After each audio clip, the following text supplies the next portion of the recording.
सुबह का नाश्ता हो या फिर दोपहर का खाना या फिर डिनर टाइम, आज आप लोगों से शेयर करूंगी एक ऐसी मज़ेदार सी रेसिपी कि बस बनाते जाएं और खाते जाएं। बिस्मिल्लाहिर्रहमानिर्रहीम। अस्सलामुअलैकुम। खुश रहें, आबाद रहें, जहाँ भी रहें, हैप्पी रहें और हेल्दी रहें। तो मैं हूँ फ़ाइज़ा और वेलकम करती हूँ आपको चटपटे पकवान में। आज आप लोगों से शेयर करूँगी मैं पोटैटो रैप की रेसिपी। बड़े ही टेस्टी बनते हैं, बनाना भी आसान है, तो रेसिपी को तो आप लोगों ने एंड तक देखना है। अच्छी लगे लाइक कर दें और चटपटे पकवान को सब्सक्राइब भी कर लें। तो चलें फिर ये टेस्टी सी रेसिपी बनाना स्टार्ट कर लेते हैं। तो मज़ेदार से ये पोटैटो रैप बनाने के लिए सबसे पहले तो मैं आटा गूँधूँगी। अगर तो आप लोगों के पास आटा गूँधा हुआ रखा है ना, तो ज़्यादा अच्छी बात है, गंदम का आटा भी इस्तेमाल किया जा सकता है। मैंने लिया है 2 कप के बराबर मैदा, वज़न में देखें तो 250 ग्राम है।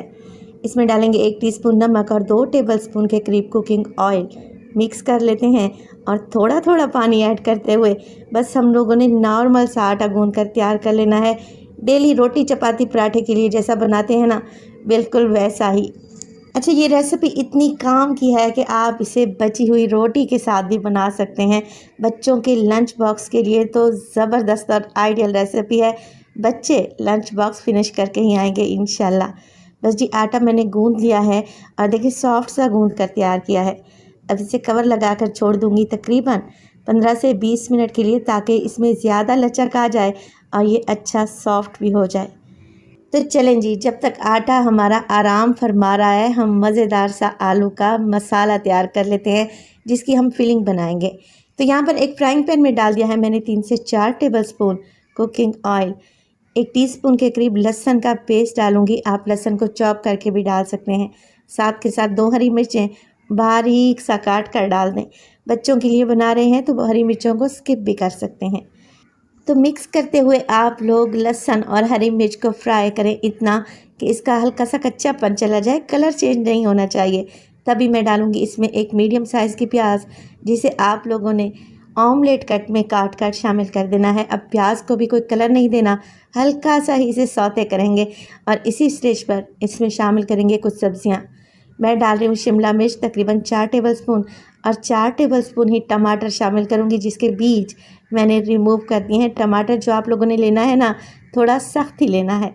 इसके अलावा 1 कप के बराबर इसमें उबला हुआ चिकन यानी कि बॉयल्ड एंड श्रेडेड चिकन भी शामिल करूँगी। चिकन ऑप्शनल है, डालना चाहें तो डालें, नहीं तो स्किप भी कर सकते हैं। इसके साथ ही कुछ मसाले डालेंगे। नमक डालूँगी मैं 1 टीस्पून। इसके अलावा ज़ीरा पाउडर डलेगा 1 टीस्पून। इसके अलावा काली मिर्च के पाउडर का हल्का सा टच देंगे। तो 1/4 टीस्पून मैंने काली मिर्च का पाउडर डाल दिया है और इसमें डालेंगे ½ टीस्पून मोटी कुटी हुई लाल मिर्च। चलें जी, हल्दी डाल देते हैं अच्छे कलर के लिए 1 से 2 चुटकी। मिक्स कर लेंगे। अब इस मिक्स को हमने ज़्यादा नहीं पकाना, ना ही इसकी भुनाई करनी है। बस 1 से 2 मिनट के लिए ही आप मसालों को मिक्स करते हुए पकाएं। जो हमने इसमें वेजिटेबल्स डाली हैं ना, वो इसमें नरम नहीं पड़नी चाहिए, हल्का सा इसमें क्रंच रहना चाहिए। बस जी, मसाले मिक्स हो गए, फ्लेम को ऑफ कर देंगे और इस मज़ेदार से मिक्स को लेके चलते हैं काउंटर पर।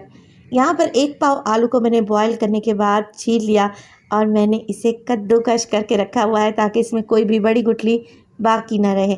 अब जो हमने मसाला बनाया था ना चटपटा सा चिकन का और सब्जियों का, वो इसमें शामिल कर देंगे। साथ के साथ डालें ढेर सारा हरा धनिया अच्छी खुशबू के लिए और मिक्सिंग कर लें। अच्छा, आप लोग ये आलू का मज़ेदार सा मसाला तैयार करके ना रात को फ्रिज में रख दें, ताकि जल्दी जल्दी से सुबह बच्चों का लंच बॉक्स तैयार कर सकें। अब क्या होता है, एक ही टाइम पर एक घर के 3 से 4 बच्चे स्कूल जाते हैं, तो माएँ बड़ी परेशान होती हैं।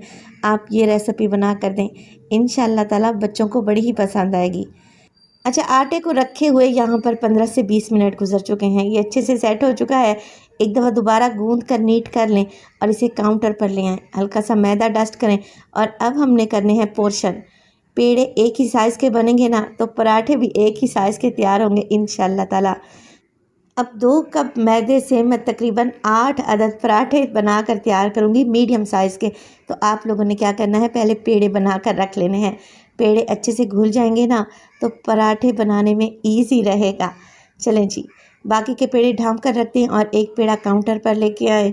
नॉर्मल रोटी की तरह रोटी बनानी है आप लोगों ने, तो यहाँ पर हल्का सा मैदा डस्ट करूँगी और रोलिंग पिन की मदद से एक पतली सी चपाती बनाकर तैयार कर लें। कुछ इस तरीके से चपाती तैयार है। तवे को मैंने पहले ही गर्म करने रख दिया था, बिल्कुल लो टू मीडियम फ्लेम पे। अब हमने यहाँ पर जो चपाती डाली है ना, इसको मुकम्मल तौर पर नहीं पकाना, हल्का सा कच्चा पक्का ही पकाना है। एक साइड से कलर चेंज हो जाए तो फिर साइड को चेंज करें और इस तरीके से हल्का हल्का प्रेस करते हुए चपाती को पकाएंगे ना, तो ये गुब्बारे की तरह फूलेगी इंशाल्लाह ताला। देखें कितनी ज़बरदस्त सी चपाती तैयार हो रही है। बस ऐसी ही सारी रोटियां आप लोगों ने कच्ची पक्की सी पका कर तैयार कर लेनी है। और ये देखें माशाल्लाह से सारी रोटियां मैं बनाकर तैयार कर चुकी हूँ। अब आ जाती है असेंबलिंग की बारी, और इसी स्टेज पर वीडियो आप लोगों को अच्छी लग रही हो, वीडियो को लाइक कर दिया करें और चटपटे पकवान को सब्सक्राइब भी कर लें। आप सब लोगों का बेहद शुक्रिया। अब रोटी के सेंटर में मैंने एक कट लगा दिया है। एक साइड पे लगाएंगे केचप और दूसरी साइड पे मैं लगाने लगी हूँ मेयोनीज़। आप चाहें तो यहाँ पर हरी चटनी का भी इस्तेमाल किया जा सकता है। चलें जी, रोटी पर ये चीज़ें फैला देंगे और अब हमने इस पर डालनी है मज़ेदार सी चटपटी आलू की फिलिंग। तो एक साइड पे लगाएं, देखें कुछ इस तरीके से आप लोगों ने आलू की फिलिंग को सेट कर लेना है। बस अब कुछ भी नहीं करना, हमने रोटी को रैप करना है। को रैप करने के बाद हम लगाएंगे इस पर चीज़, जो कि बच्चों को बेहद पसंद होती है। तो मैं मोज़रेला चीज़ का इस्तेमाल कर रही हूँ, आप लोग चेडर चीज़ भी लगा सकते हैं। बस जी रोटी को रैप करते जाएं और इस तरीके से ट्रायंगल बना लें। इसीलिए मैं आपको कह रही थी कि आप रात की बची हुई रोटी का भी इस्तेमाल कर सकते हैं। डिफरेंट शेप में बच्चों को लंच बॉक्स बना कर देंगे ना, बच्चे बहुत ही शौक़ से खा लेंगे और बड़े भी इंजॉय करेंगे इंशाल्लाह ताला। तो देखें एक बड़े से तवे पर डाला है मैंने तकरीबन आधा कप के बराबर कुकिंग ऑयल।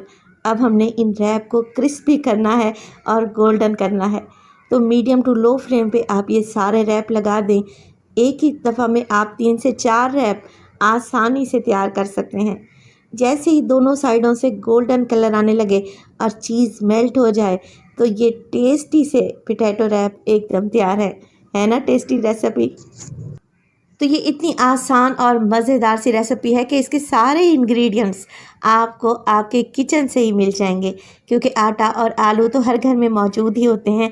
तो बनाइए क्रिस्पी से मज़ेदार से चीज़ी पोटैटो रैप, खाकर मज़ा आ जाएगा। रेसिपी बनाएं और अपना फीडबैक दें। आपके प्यारे से कमेंट्स का मुझे इंतज़ार रहेगा। अपना बहुत सारा ख्याल रखिएगा। फाइज़ा को अपनी दुआओं में याद रखिएगा। मुझे दीजिए इजाज़त। टिल देन, अल्लाह निगहबान।